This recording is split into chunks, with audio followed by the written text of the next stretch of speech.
그러한 가운데 오늘 우리가 읽은 시편 1편은 시편 나머지 149편, 시편 1편을 제외한 모든 시편의 서론이라고 할 수 있어요.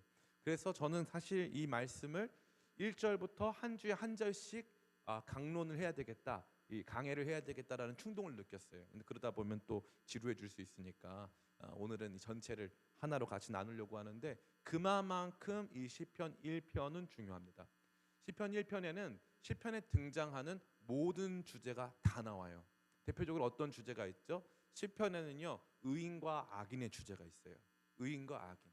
그래서 경쟁하고 치열하게 이렇게 이 전쟁하고 있는 모습이 나타나죠. 그래서 악인에 대한 탄원이, 또 악인의 흥왕에 대한 하나님 앞에서의 이 원망과 아픔이 이 시편에 가득 나오지 않습니까?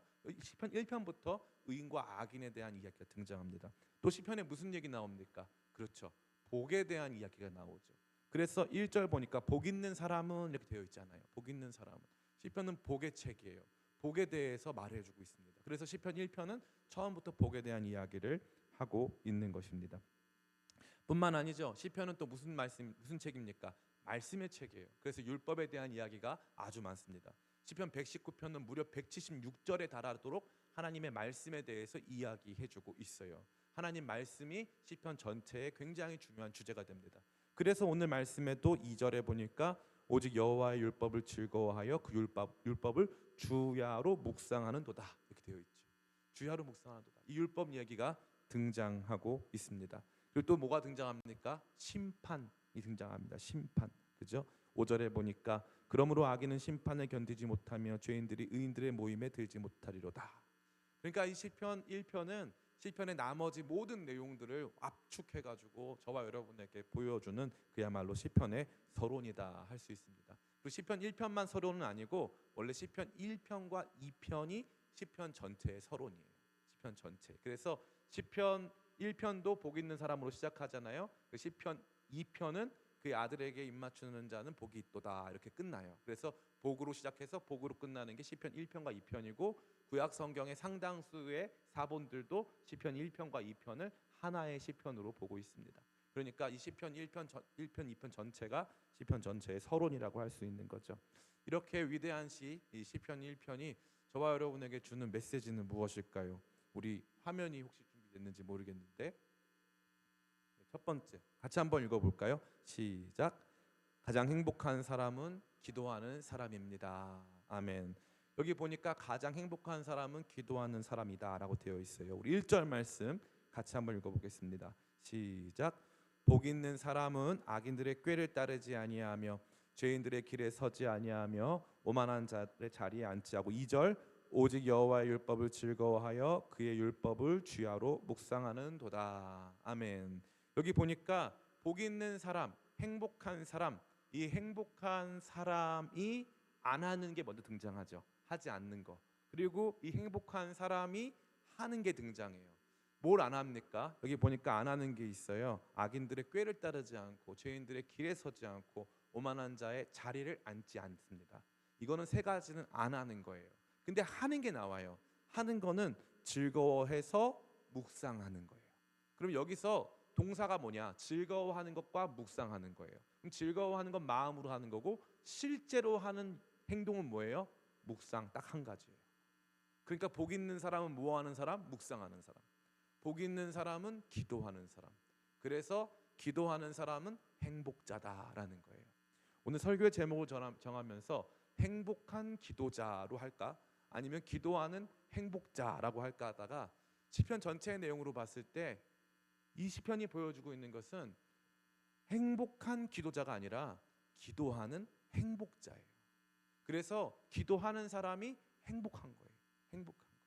제가 말씀드렸죠. 시편 전체의 주제 말씀이 시편 1편이에요.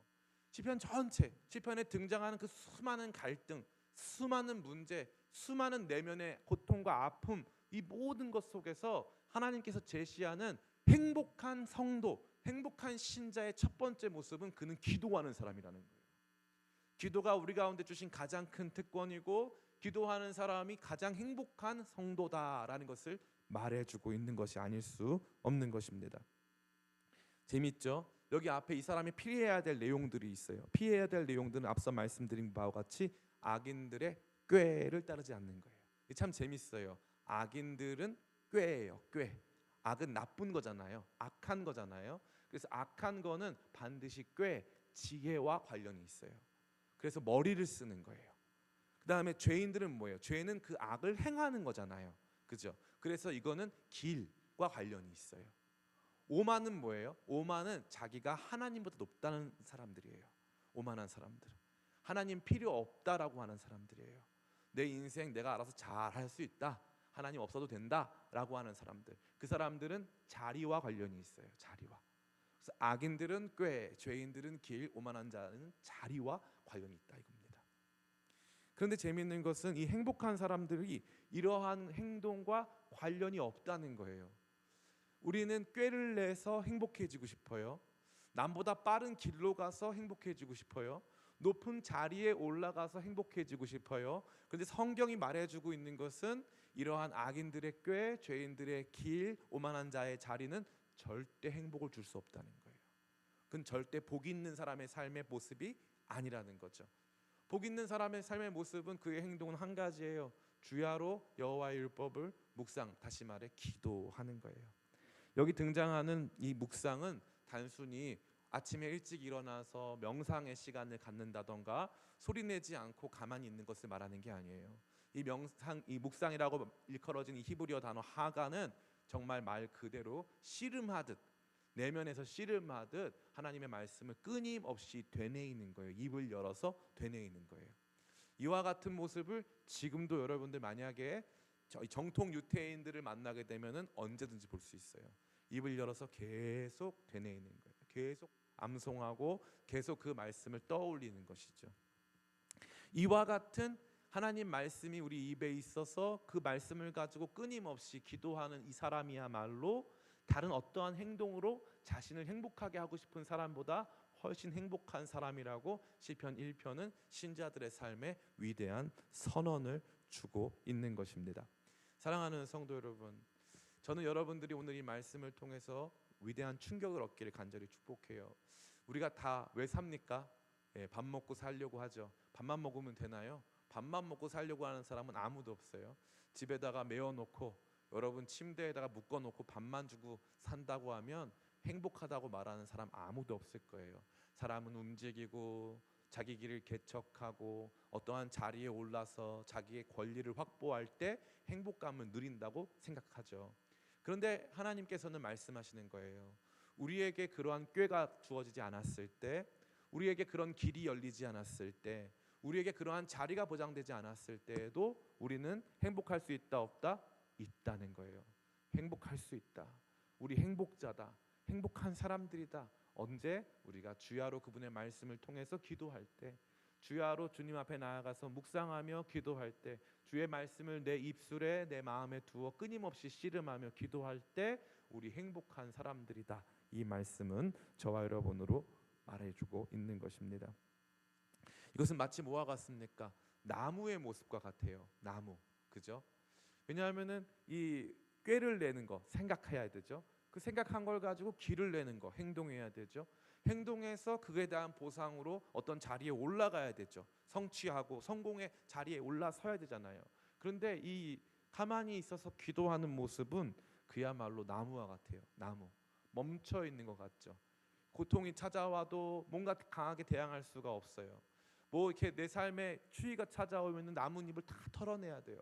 뭔가 나는 완전히 수동성에 사로잡힌 것 같습니다. 기도는 언제나 우리에게 그러한 시험을 또 그러한 우리 안에서 염려와 걱정을 줘요.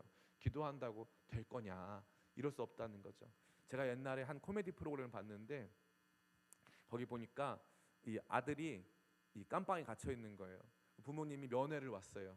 면회를 와가지고 얘기해 주는 거예요. 야, 걱정하지 마라, 걱정하지 마라. 조만간에 너 좋은 소식이 있을 거야. 그랬더니 아빠 누구 좋은 일 있어요? 나 빨리 꺼내주세요. 무슨 좋은 일이 있어요? 그랬더니 너 옆에 사는 우리 옆집 사는 우리 김 검사님 알지? 지금 검찰에 계신 검사님 알지? 그랬더니 알죠. 그 검사님이 도와주시기로 했어. 그러니까 막 아들이 너무 좋아하는 거예요. 절대 잘 됐다고 막 이제 그분이 날 도와주신다고 그랬더니 그분이 너를 위해서 새벽마다 기도해 주신대.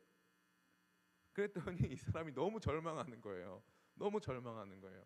아니 저 생각은 참 그 대단한 거 아닙니까? 그 검사가 이렇게 뭐 바쁘실 텐데 나를 생각해서 기도해 주는 거 참 신기하고 참 감사한 일이 될 텐데 사람들은 거기에 위로를 못 받는다는 거예요. 위로를 못 받아요. 나를 위해서 꾀를 내주고 나를 위해서 길을 내주고 나를 위해서 자리를 주는 것을 원한다는 거죠. 그런데 성경은 말하고 있는 거예요. 시편 1편은 시편 150편 전체의 이야기를 압축해서 별의별 고통이 다 찾아오고 내면에 막 고뇌가 쌓이고 아픔이 다가와도 아무것도 하지 못하는 절대적 수동성에 놓여 있는 나무와 같이 그 자리에서 그저 기도하고 꿰내지 말고 길내지 말고 자리 만들지 말고 그냥 기도하다 보면 네가 제일 행복자다. 아멘. 예, 우리가 그러한 의미에서 나무 같은 성도 되기를 축복합니다. 그래서 성경은 우리에게 계속적으로 말하고 있는 거예요. 그 나무와 같은 성도가 되라. 나무와 같은 성도가 되라. 저는 여러분들이 그와 같은 모습으로 주님 앞에 나가기를 축복합니다. 제가 드리는 이 말씀이 다시 말해 이 묵상하는 성도 나무와 같다라고 하는 것이 저의 단순한 이 어떠한 이 비유가 아니에요. 3절에 보니까 이렇게 되어 있죠. 같이 한번 읽어볼까요? 시작. 그는 시냇가에 심은 나무가 철을 따라 열매를 맺으며 그 잎사귀가 마르지 아니함 같으니 그가 하는 모든 일이 다 형통하리로다. 아멘. 처음부터 주님께서 이 말씀을 통해서 저와 여러분에게 주시는 메타포, 그 비유가 뭐냐니까 바로 나무예요. 나무. 우리는 나무라는 거예요. 행복한 우리는 나무라는 거예요. 나무. 우리 나무로 살기가 굉장히 불편할 것 같아요. 우리 마음 안에. 근데 가만히 생각해보면 나무보다 편한 생명체 별로 없어요. 일단 나무는 가만히 있어도 양분이 주어져요. 그죠? 가만히 있어도 양분이 주어져요. 그리고 나무는 특별한 일이 없는 이상 이제 양분만 잘 주어지고 하면은 나무는 잘 버티고 살 수 있어요. 그러니까 가장 강한 생명력을 갖고 몇백 년씩 사는 게 나무입니다. 나무. 이 나무의 생명을 우리 가운데 주셔가지고 나무로서 신자는 나무와 같이 우직하게 기도하면서 꿰내지 말고 길내지 말고 자리 만들지 말고 꾸준하게 걸어가면 하나님께서 나무와 같은 우리의 삶을 복주시고 열매 맺게 하신다라고 이 말씀은 저와 여러분에게 말해주고 있는 것입니다. 기도하는 성도가 가장 위대한 행복자인 줄을 믿습니다. 전 여러분들이 이것을 누리시길 간절히 축복합니다. 저는 목회하는 과정에서 진짜 열심히 해보려고 별의별 거 다 했어요. 근데 저만 많이 한 게 아니라 제가 페이스북 친구 중에 내포 사랑의 교회의 목사님 한 분을 제가 알게 됐거든요. 근데 이 목사님이 개척교회 이야기를 이제 글로 쓰세요. 그러면 그 이야기가 너무 제 마음에 와닿는 거예요. 너무 와닿는 거죠. 처음에 개척교회 하면은 잘해보려고 이것도 하고 저것도 하고 이렇게도 해보고 저렇게도 해보고 별의별 일을 다 합니다. 그럼 잘 될까요? 안 될까요? 잘 안 돼요. 잘 안 됩니다. 근데 재밌는 건 뭐냐니까 그 다음에 아무것도 안 하고 기도하고 가만히 있잖아요. 잘 돼요. 신기합니다. 그러면 제가 열심히 해서 잘 되는 게 재밌을까요? 기도해서 잘 되는 게 재밌을까요? 열심히 해서 잘 되는 게 재밌어요.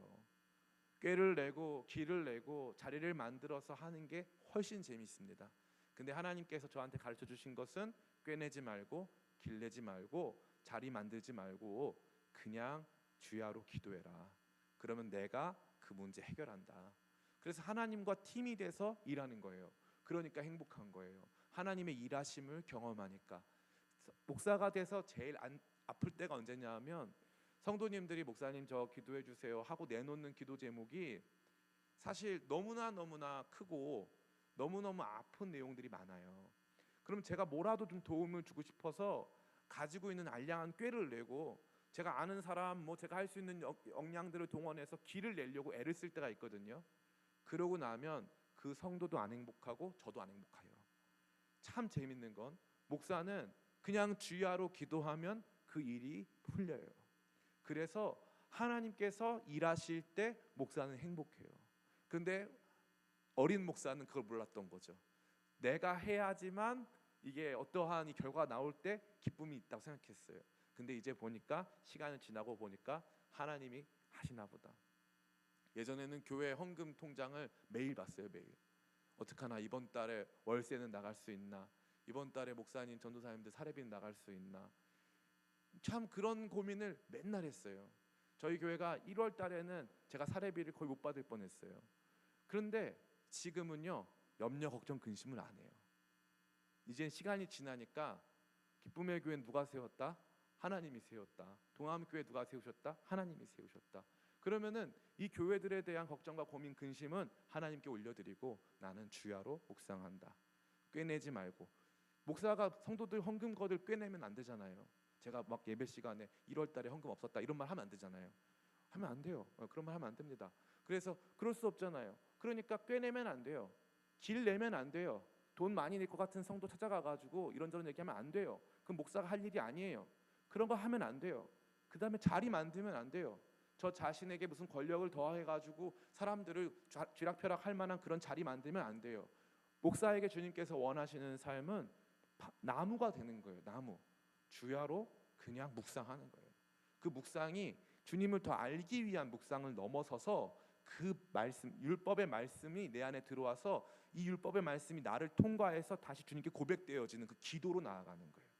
이걸 날마다 하기 시작하면 그때부터 염려 걱정 근심은 끝나요. 내 삶의 주인이 하나님이시고 하나님께서 알아서 하신다.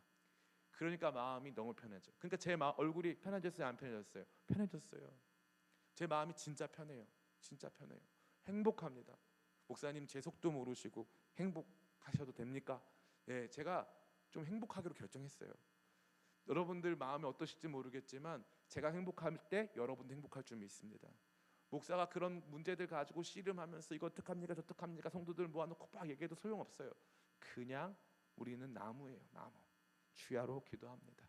주님 오늘도 일하여 주세요. 예배 가운데 함께 해주세요. 그리고 하나님께서 그렇게 일하실 것을 믿으면 돼요. 하나님께서 행하실 줄을 믿습니다. 기대와 소망이 멈추어지면 마르기 시작하는 거예요.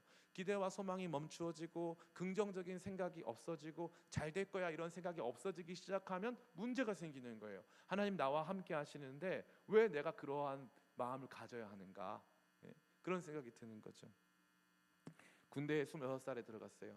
6살에 들어와가지고 그 신병이니까 고참들이 26살, 21살짜리 병장이 오더니 제 볼을 꼬집어요. 그래서 제 별명이 요한이성이었어요. 요한이성 이러면서 제 볼을 꼬집더라고요. 이렇게 5살 차이나 나는 동생이. 그러면 이제 화장실에 가면은 그 글귀가 하나씩 있어요. 그럼 거기 보면은 나무는 겨울에도 자란다 이런 글씨가 있어요. 나무는 겨울에도 자란다. 그거 버티고 하나하나 살아온 거예요. 요셉의 이야기를 보니까 요셉은 정말 겨울 같은 시간을 무려 13년을 만나야 했어요. 13년 나무로 살아야 되는 거예요. 나무로 아무것도 못해요. 깜빵 가서 먼저 노예돼 가지고 고생하고 그 다음에 감옥 가가지고 고생하는 거예요. 사람들이 그를 잊어버려요. 예전에는요 제가 얼마나 조회수에 집착을 했는지 몰라요. 얼마나 오늘 설교하고 나면은 성도들이 얼마나 많이 봤을까. 그래서 안 보면 제가 막 올렸어요. 보라고 막 올렸어요. 조회수 높이겠다고. 지금 볼까요 안 볼까요? 가끔 봅니다. 가끔 봐요. 지금도 많이 이렇게 좀 제가 꾀를 내고 싶고 기를 내고 싶고 막 그럴 때가 있어요. 왜 안 보나? 다른 교회 성도들은 많이 보는데 왜 우리 교회 성도들은 안 보나? 이렇게 중직자들 중심으로 책망하고 꼭 하나씩 보라고 말해주고 이러고 싶을 때 있어요. 근데 소용 있다 없다? 없다. 소용 없다. 관심 두면 안 된다. 그냥 나무로 되면 돼요. 나무. 요셉처럼 그냥 기억하는 거예요. 모세 40년 동안 광야에서 나무로 사는 거예요. 나무로 그냥 바보같이처럼 나무로 사는 거예요. 그러면 행복한 거예요. 거기서 행복을 배우는 거예요. 하나님의 일하심을 배우는 거예요. 저는 사랑하는 성도 여러분, 기도자가 행복자임을 잊지 않으시기 축복합니다. 행동자가 행복자가 아니에요. 절대 여러분 잊지 마세요. 목사님 그래도 기도하면서 행동하는 것도 필요하죠. 예, 하나님이 하라고 하시면, 하나님이 하라고 하시기 전까지는 무조건 나무가 되는 거예요. 전쟁 영화에 보면 어떻습니까? 전쟁 영화에 보면은 꼭 이런 장면이 있어요. 적은 인원의 아군으로 적군을 마주대할 때 이제 집중적으로 이제 어떠한 지점을 공격해야 되기 때문에 아주 위대한 지휘관이 선포하는 거예요. 내 신호가 있기 전까지는 절대 총을 쏘면 안 돼. 그러면은 이제 사람들이 긴장되게 기다리고 있죠. 그러면 이제 저쪽에서 막 수많은 적군들이 와요. 그러면은 이제 지휘관이 기다려, 스테디, 기다려. 그러면 언제까지 기다려야 될지는 몰라요. 막 이 속도가 빨라지고 막 말발굽 소리가 빨라지고 있는데 지금이야 하면 그때 가면 되는 거예요. 하나님께서 우리로 기다리게 하심은 하나님께서 일하시겠다라는 뜻이에요. 그렇기 때문에 저와 여러분 정말 기도자가 행복자다. 시편 전체가 말하고 있다. 시편 전체는 뭡니까? 기도하는 내용이에요. 기도하는 내용. 그리고 시편에서 기도하는 사람 망한 사람 있어요, 없어요? 없습니다. 기도의 내용 자체는 굉장히 다급해요. 굉장히 다급해요. 그런데 그 기도를 했다는 이유만으로, 그 기도 가운데 산다는 이유만으로 그들의 삶의 문제는 다 해결되어지고 하나님께서 그들의 삶을 어루만지셔서 하나하나 풀어가시는 것을 보게 됐다는 것입니다. 기도자는 행복자인 줄을 믿습니다. 저희 누나가 있어요. 저희 누나는 정말 이렇게 뭐 영상으로 이걸 볼 일도 없고 봐야 할 필요는 있지만 어쨌건 보진 않을 텐데 정말 돌아올 거라고는 상상을 못했어요. 저희 어머니랑 얘기하면 꼭 그 얘기를 하세요. 너희 누나가 이렇게 될 거는 아무도 몰랐다는 거예요. 상상을 못했다. 사람이 이렇게 바뀔 수 있다는 건 절대 이건 있을 수가 없는 일이다. 정말 하나님 살아계신다. 왜냐하면 저희 어머니가 너무 속을 많이 썩여서 정말 이제 잃어버린 딸, 그냥 죽은 딸처럼 생각하자 할 정도였는데 싹 바뀌었어요. 정말 거짓말처럼 바뀌었어요. 근데 그게 재밌죠. 저희 어머니 연세 50살에 바뀌었으면 60살에 바뀌었으면 얼마나 좋겠어요. 70살 다 되고 80살 가까이 되니까 바뀌기 시작하는 거예요. 그럼 우리 생각에는 목사님 그러면 좋은 날 다 지나가고 이제서야 바뀌었으니까 안 행복하겠네요? 안 그래요. 너무 행복하고 너무 감사한 거예요. 그 기도가 진짜 능력임을, 기도하는 성도의 삶이 진짜 행복임을 하나님께서는 시편을 통해서 보여주시는 줄 믿습니다. 여러분 꼭 기억하셔야 돼요. 기도자가 행복자인 줄 믿습니다. 두 번째입니다. 같이 한번 읽어볼까요? 시작. 기도자는 말씀으로 기도합니다. 아멘. 기도자는 말씀으로 기도합니다. 우리 2절 말씀 같이 보겠습니다. 2절 말씀 같이 봅니다. 시작. 오직 여호와의 율법을 즐거워하여 그의 율법을 주야로 묵상하는도다. 아멘. 우리의 기도가 하나님께 수락되지 않는, 하나님께서 우리의 기도를 수납하지 않으실 때가 있죠. 자기 욕망, 자기가 원하는 데 쓰려고 구하는 것은 하나님께서 받지 않으신다고 되어 있어요. 그리고 주님께서 주신 거룩한 가르침 속에 기도에 대해서 이렇게 말씀하십니다. 먼저 그 나라와 그 의를 구하라. 그리하면 이 모든 것을 너희에게 더하시리라 라고 말씀하고 계시죠. 참 재밌어요. 그러면 우리가 기도 순서를 정할 때 내가 필요한 것은 나중에 두고 하나님에게 필요한 것을 먼저 해야 된다. 그러면 내가 나중에 나에게 필요한 것, 내가 구할 것도 하나님이 채워주신다라고 우리는 많이 설교를 들어왔어요. 근데 그렇지 않습니다. 이것은 마치 하나님 나라와 내가 분리돼서 산다라고 하는 가정이 그 안에 내포되어 있는 거예요. 나는 하나님 나라에 속해 있습니까? 안 속해 있습니까? 속해 있어요. 나의 삶은 하나님 나라의 연장입니다. 연장이에요. 그러니까 기도했는데 내 욕심대로 나 쓸 거 구하니까 하나님께서 받지 않으신다라고, 욕심대로 구해서 주지 않으신다라고 하는 것은 내 인생이 하나님 나라와 상관이 없다는 거예요. 내가 잘 되고 자녀가 잘 되고 하는 일들이 하나님께서 이루어 가신, 나의 작은 삶을 통해서 이루어 가시는 놀라운 구원의 이야기, 놀라운 주의 몸된 교회의 이야기와 나와 내 자녀와 내 남편과 우리 가정이, 우리 교회가 아무 상관이 없다는 거예요. 그러니까 하나님 한 번, 나 한 번. 요건 하나님 거, 요건 내 거. 하나님 거, 내 거가 어디 있습니까? 다 하나님 거지. 하나님 거, 내 거가 어디 있어요? 다 하나님 거예요. 나도 하나님 거예요. 나도 하나님 거. 옛날에 그런 농담 있잖아요. 그 대마도는 일본 땅, 독도도 일본 땅, 일본은 우리 땅, 이런 말도 있잖아요. 아주 좋은 말이죠. 일본은 우리 땅. 다 가짜는 거죠. 그 중간에 함정이 있어요. 그래서 독도는 독도 주면 안 되는데 다 가짜. 일본도 우리 땅 하자. 대마도도 가짜. 이게 무슨 뜻이에요? 일본을 가지면 독도, 대마도 문제 아무 문제 아니라는 거죠. 우리가 하나님께 속해서 우리의 삶이 하나님 나라의 연장이에요.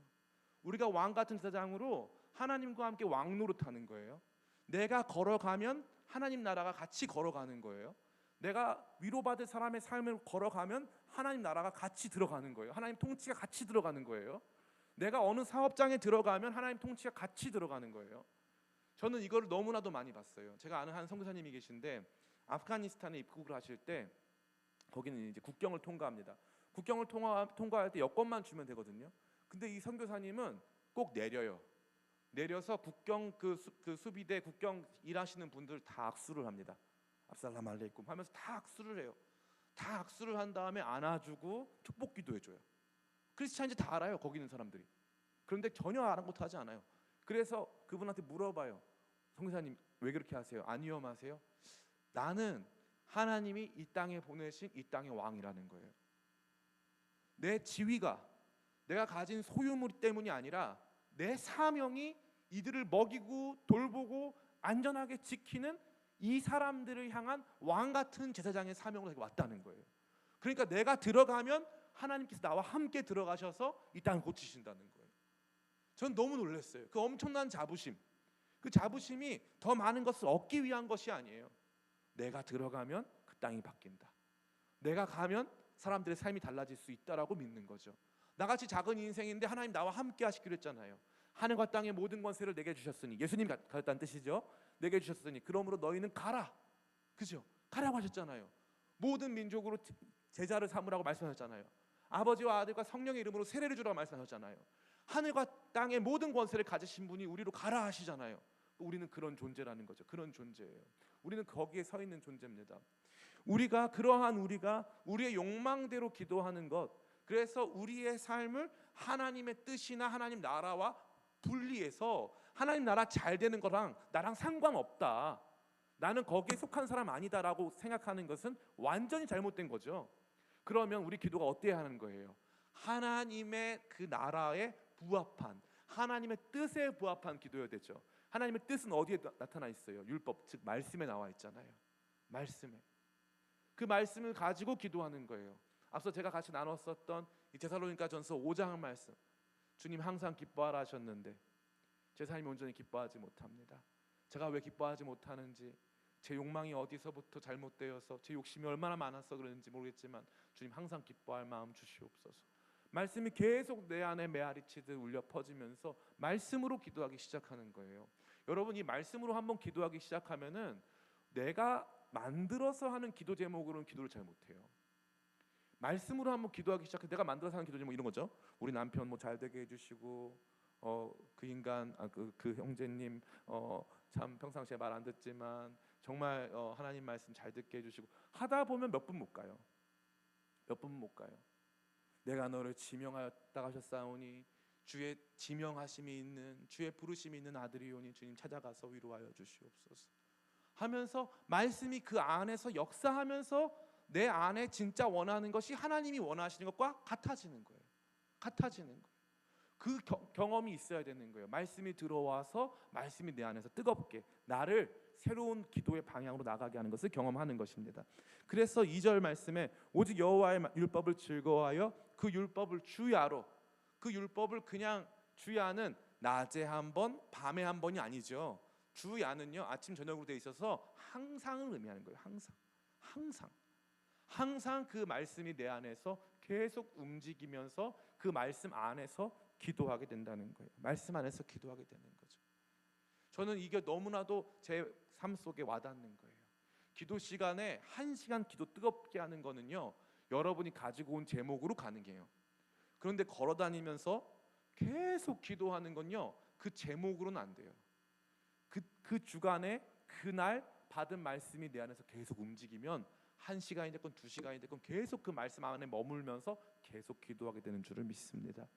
진짜 행복한 기도자는 말씀으로 기도하는 기도자예요. 그래서 시편 말씀이 뭐로 되어 있어요? 시편이 전체가 기도문이에요. 기도문. 그래서 시편으로 기도하면은 저와 여러분들 안에서 더 기도가 깊어질 수 있는 거예요. 그래서 시편에 제일 많이 나오는 기도 제목이 뭡니까? 여호와여 어느 때까지니까. 여호와여 어느 때까지니까. 저와 여러분을 정말 마음을 깊이 공감하는 말씀이에요. 여호와여 어느 때까지니까. 그러니까 저는 성경이 너무 좋은 게, 성경은 우리의 삶을요 모범 답안으로 이끌어가지 않아요. 시편의 이 기자의 기도는요 그야말로 현실 그 자체예요. 처절해요. 처절합니다. 주여 내 심령이 메마릅니다. 주님 내가 죽게 됐습니다. 내가 스올까지 떨어집니다. 내가 망할까 합니다. 원수가 나를 보고 하하호호 할 것 같습니다. 이거 제가 그냥 드리는 말씀이 아니라 하하호호가 실제로 나오는 거예요. 그가 나를 이겨서 하하하하 할 것 같습니다. 실제로 나오는 말입니다. 이게 다 그러한 고난과 어려움과 염려와 걱정, 근심 속에서 기도하라고, 그러한 상황에서도 주님께 다 아뢰라고 이 시편 말씀을 저와 여러분에게 송두리째 주시면서 말씀으로 기도하라 말하고 있는 것입니다. 그래서 말씀 듣고 말씀 읽고 말씀 안에서 기도하면서 나의 기도와 주님께서 원하시는 뜻이 같이 만나서 말씀이 끊임없이 우리로 기도하게 하는 놀라운 기도의 향연을 경험하는 저와 여러분 다 되기를 간절히 바랍니다. 아멘. 세 번째입니다. 같이 한번 읽어볼까요? 시작. 기도자는 마르지 않고 때를 쫓아 열매를 맺습니다. 아멘. 우리 같이 읽겠습니다. 우리 3절부터 5절까지 같이 읽습니다. 시작. 그는 시냇가에 심은 나무가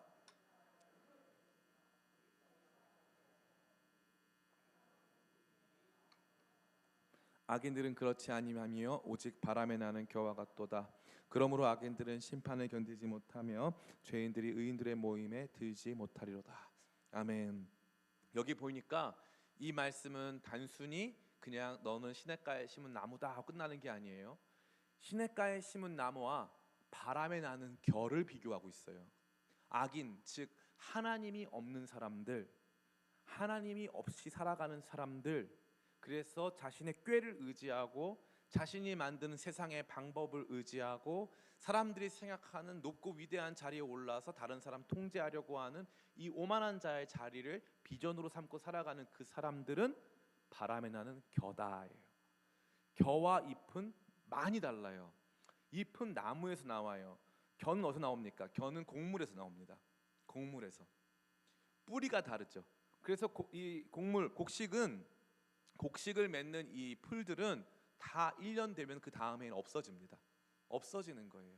그러니까 악인은 생장이 엄청 빠르지만 엄청 대단해 보이지만 금방 사라지고 뿌리가 없어가지고 열매 못 맺고 그냥 바람에 나는 겨와 같이 다 사라져버리는 정말 일장춘몽과 같은 삶이다라는 것을 보여주면서 저와 여러분들은 기도하는 행복자들, 특별히 말씀으로 기도하는 저와 여러분들 어떠한 존재인가를 보여주는데, 첫 번째는 시냇가에 심은 나무라고 되어 있어요. 시냇가에 심은 나무라고 되어 있죠. 이것이 세팅이에요. 이 시냇가는요, 지속적으로 물을 안정적으로 공급할 수 있는 환경을 말하는 거예요. 기도가 우리를 시냇가로 인도하고 시냇가에 머물게 하는 그야말로 가장 중요한 요소다라는 것입니다. 그래서 기도자는 마르지 않아요. 마르지 않아요. 말라야 되는 상황인데 마르지 않는다는 것입니다. 마르지 않아요. 참 흥미롭죠. 여러분 나중에 가보시면요, 두바이나 뭐 사우디나 이런 데 가보면은 거기에 이렇게 푸르른 이 곳을 발견할 수가 있어요. 그 푸르른 곳에 가보면은 이 녹초지에 가보면은 거기 지하에 뭐가 있냐면 큰 수로가 놓여져 있어요. 우리 한국 사람들이 놓은 수로예요. 그 수로를 통해서 물이 공급되니까 사막에서도 생명의 역사가 있는 거예요. 사막에서도. 우리는 늘 생각해요. 목사님, 사막에서는 못 삽니다. 그런 환경에서는 못 살아요. 저 그런 일 만나면 죽습니다. 그거 있으면 저 큰일 나는 거예요. 우리 자녀가 이런 대학 못 가면 안 되고 이런 삶을 못 살면 안 되고 뭐 결혼을 못 하면 안 되고 뭐 이런 문제가 해결되지 않으면 안 됩니다. 꼭 이 상황이 펼쳐져야지만 저는 행복자 될래요. 그게 우리 생각이죠. 그런데 재밌는 건 뭐냐? 사막이어서 더 살 수가 없을 것 같은데 말씀 가운데 뿌리 박아 기도하기 시작하면 살만해져요. 마르질 않는 거예요. 하늘비는 안 오는데 시냇물이 흘러서 마르지가 않아요. 마르지가 않아요. 100번 1000번 말라서 죽었어야 되는데 마르지가 않아요. 요셉은 어떻죠? 요셉이 하나님께서 요셉을 집중 케어하셨던 기간이 있어요. 하나님이 요셉을 집중 케어하신 기간이 요셉이 감옥 갔을 때예요. 거긴 2번에 걸쳐서 하나님이 요셉과 함께 하시니 그가 형통한 자가 되어라는 표현이 2번에 걸쳐 등장해요. 그 어려운 저는 저보고 목사님 왜 죄를 안 지으세요? 목사여서 안 짓는 것도 있는데 한 가지는 제가 제일 무서워하는 게 감옥 가는 거예요. 감옥 가는 거. 저는 그게 제일 무서워요, 세상에서. 저 거기 가면은 어떻게 막 그 갇혀 있는 생각하니까 막 너무 무서워가지고 저는 좀 뭔가 뻥 뚫려 있어야 돼요. 자유로워야 돼요. 갇혀 있는 거 너무 힘들어요. 그런데 요셉이 어떻게 됐어요? 요셉이 갇혔어요. 갇혔는데 하나님이 함께 하세요. 우리 생각에 요셉은요, 이제 어차피 엄마도 돌아가셨겠다, 아빠도 못 보고 형제들은 나 미워하잖아요. 세상에 자기밖에 없단 말이에요. 자기밖에 없어서 간신히 살아가려고 했는데 노예로 살아가는 동안에도 정말 사람들이 받쳐주질 않아요. 감옥에 왔는데 자기를 이렇게 자기가 꿈도 해몽해준 그 술 맡은 관원장이 자기 기억도 못합니다. 완전히 잊혀지고 완전히 메말라 버린 환경이 찾아오죠. 그랬는데 하나님이 함께 하시는 거예요. 하나님이 함께 하시면 시냇가에 심은 나무예요. 기도자가 경험할 수 있는 가장 큰 영광이 하나님이 함께 하심이에요. 그래서 하나님의 함께 하심 속에 메마르지가 않는 거예요. 100번 1000번 지금 낙심하고 낭망하고 그래야 될 판인데 괜찮다 이 말이죠. 괜찮다 이 말이죠. 제가 요즘 그래요. 너무나 바쁘고 너무나 힘든데 영혼은 충만해요. 그래서 메마르질 않아요. 행복한 거예요. 상황과 환경이 안 돼도 뭐 어쩔 수 없지 뭐. 사람들이 날 미워한다고 해도 상관없지 뭐. 이러는 거예요. 제 마음 안에 기쁨이 가득해요. 안 좋은 상황과 환경에서도 사막이어야 되는데 마르질 않네요. 주야로 기도하니까 마르질 않아요. 저는 사랑하는 성도 여러분 모두가 이 기도를 통해서 영혼이 메마르지 않는 복을 누리시길 축복합니다. 그렇다면 마지막, 영혼이 메마르지 않으면 거기서 끝납니까? 그렇지 않죠.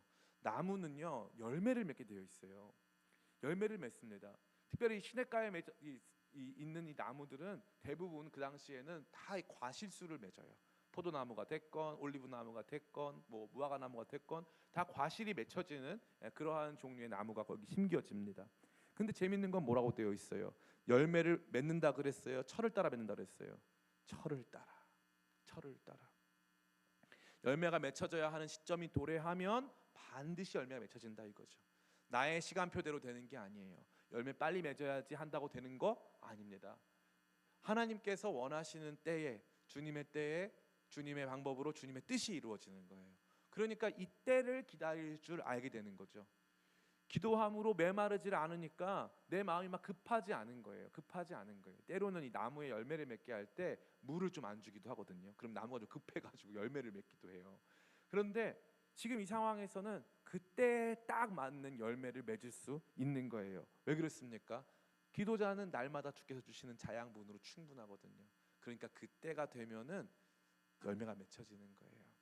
어렸을 때 제 가정통신문에 보면은 뭐라고 써 있냐면은 이요한 학생은 너무 어른스러워서라고 써 있어요. 초등학교 2학년 때도 써 있고 3학년 때도 써 있고 4학년 때도 써 있고 5학년 때도 써 있고 저는 그게 옛날에 칭찬인 줄 알았어요. 아버지 없는 가정에서 태어났으니까 거기 있었으니까 날마다 엄마가 나가서 어디 가서 아버지 없는 집 자식이란 소리 들으면 안 된다. 그래서 저는 늘 반장만 했거든요. 늘 반장만 하다 보니까 늘 학급에 있어서 솔선수범하고 하니까 희생하면서 이 어른인 척 행세를 한 거예요. 어른인 척. 근데 그게 그때 맺어선 안 되는 열매였던 거예요. 도리어 제가 느낀 게 있는데 조금 우리 신앙이나 삶이 늦어도 되니까 때에 맞춰서 열매를 맺어야 돼요. 때에 맞춰서. 그런데 우리 안에서 자꾸 이 사회가 우리에게 부여하는 또 가정이나 주변 사람들이 우리한테 계속적으로 부과해온 그러한 열매로 말미암아 아직 나는 그게 충분히 이루어지지 않았는데 그러한 척 할 때가 있다는 거예요. 그러한 척. 그게 잘못된 거죠. 제일 안 좋은 신앙이 뭐뭐하는 척하는 신앙이에요. 뭐뭐하는 척, 아무렇지 않은 척, 괜찮은 척하는 신앙이죠. 아프면 아프다고 말을 해야 되는데 안 아픈 척하는 신앙. 양반처럼 가만히 앉아가지고 있는 다 괜찮은 척하는 신앙. 버티고 뭔가 이렇게 사람들 앞에서 내색하지 않는 그러한 종류의 신앙. 그거 우리 안에서 아주 성숙하고 어른스러운 것 같아 보이지만 그런 신앙 뒤에 자리 잡아 있는 아직도 해결되지 않은 우리의 모습들이 있다는 거예요. 열매는 빨리 맺어지는지 모르겠지만 먹을 수가 없는 열매가 되는 것이죠. 그런데 너무나 감사하게도 주야로 묵상하는 기도자, 행복한 복받은 기도자가 시냇가에 이 흐르는 나무, 시냇가 옆에 세워진 나무로 살아갈 때 때를 따라서 하나님의 뜻과 계획들이 열매로 맺혀진다 이거죠. 이게 축복이에요. 그럼 목사님, 우리가 그 때를 언제 알 수 있습니까? 우리는 모르죠. 하나님께서 그 때를 아시는 줄 믿습니다. 그래서 참고 인내하다 보면 내 마음이 마르죠. 마르지 않도록 더 기도함으로 시냇가 옆에 딱 붙어 있어가지고 그냥 그 양분 주입받다 보면은 나중에 시간이 지나면 나도 모르는 사이에 아름다운 열매가 맺혀져 있는 것입니다. 나무는 열매를 맺기 위해 뭘 할까요? 아무것도 하는 게 없어요. 나무는 그 자리에 그대로 있는 겁니다. 그래서 시편 전체가 보여주는 것은 그저 힘들어하고 아파하면서도 주님 앞에 머물러 있는 거예요. 저는 이제 지난주에 이제 다른 교회 사경회를 갔어요. 그 사경회가 그 교회 담임 목사님이 월요일부터 목요일까지 하시고 제가 금요일부터 주일까지 이어서 하는 거였어요. 월요일부터 목요일까지 하시는 그 내용이 욥기 말씀이었어요. 근데 그 목사님이 주시는 메시지가 참 제 무릎을 치게 했어요. 그게 뭐냐니까 욥의 고통은 욥기 1장 2장에서 끝나요. 욥은 그 일을 1장 2장만 만나는 거예요. 근데 그리고 나서 친구들이 와서 막 괴롭혀요.